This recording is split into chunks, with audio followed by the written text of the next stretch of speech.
In this video, I take my usual favorite Nikon gear. I got the D500, the D850, the 200 to 500, and we go out in search of one of the most incredible birds of prey ever, the American bald eagle. Come on, let's go see if we can find some eagles. The early morning fog and mist created millions of water droplets that clung to countless spider webs.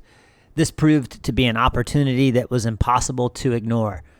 Sometimes you have to slow down and take a closer look at the little things in life. My macro lens quickly revealed a hidden world full of life, where every new leaf, branch, or blade of grass presented something brand new. Who knew that searching for one of the largest birds of prey in America would have me spying on tiny worlds in the early morning light? A tiny ladybug hides in the shadows, but gives me a nice shot with my Tamron 90mm macro lens.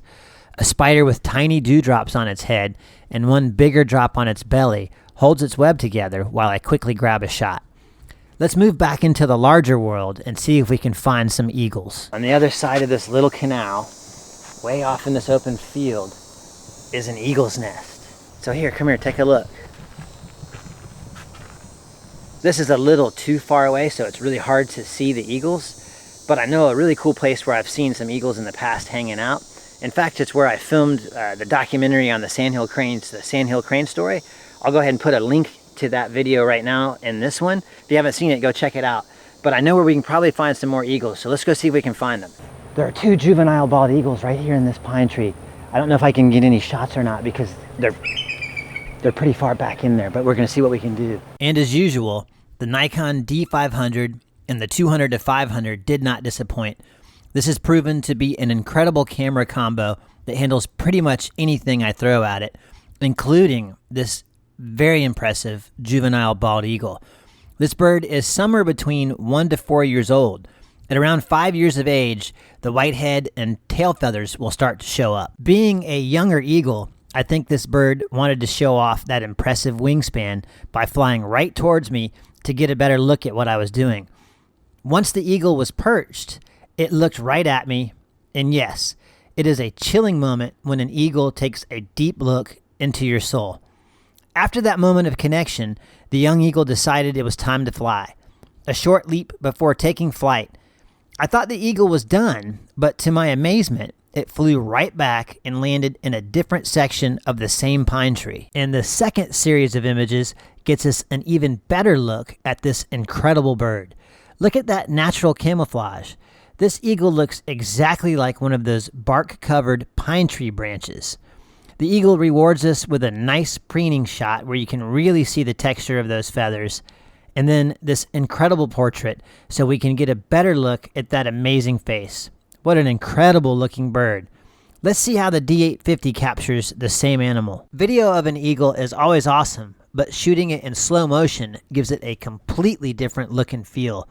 You can really see the wind moving through this eagle's feathers, and in my opinion, it makes the bird look even more majestic. I really like this feature of the D850 because it renders the slow motion video in camera. It's only 1080p though.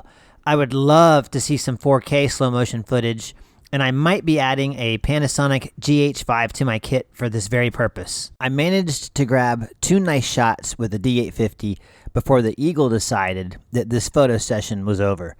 The D850 captures some incredible detail.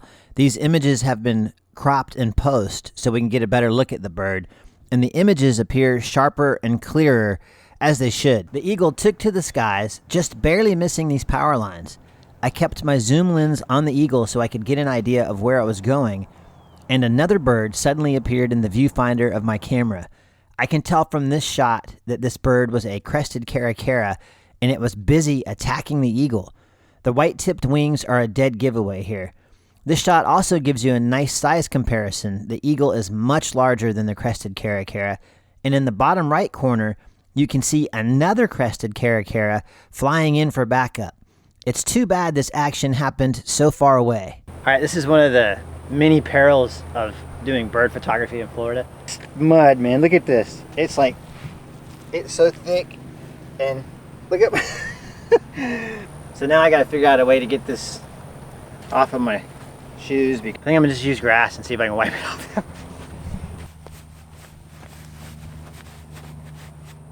Hey, look, it worked. except for what's in the treads and on the sides, but mud isn't the only thing you have to worry about when you're out chasing wildlife in Florida. See that old palm tree there? Can you see that black line in the middle? That's a snake. Great shot, right? No. How about this? This is a southern black racer, a very common snake in this part of the world. Perfectly harmless.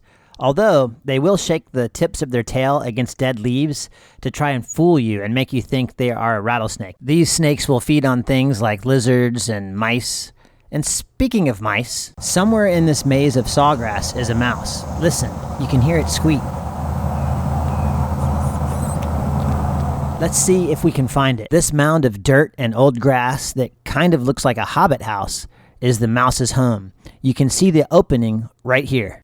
Here's a closer look inside, and it looks like the mouse isn't home.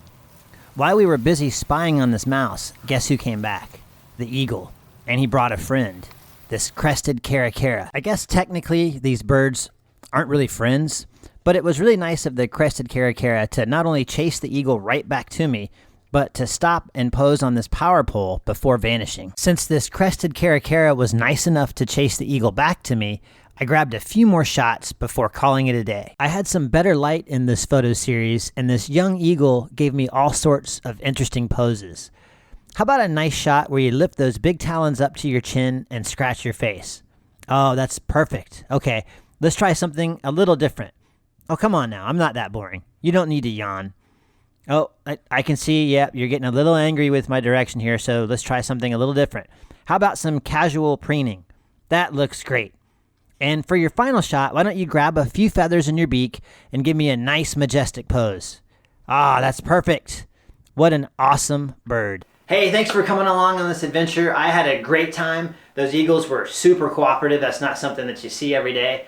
And I'd like to give a special personal thank you to Ken, the Angry Photographer, for recommending my channel to all of his viewers, man. That was super cool of you. And all the viewers that came over and subscribed, that was totally awesome. I gained like 2,000 subscribers in like 48 hours or something like that. That was awesome of everybody. Thank you so much.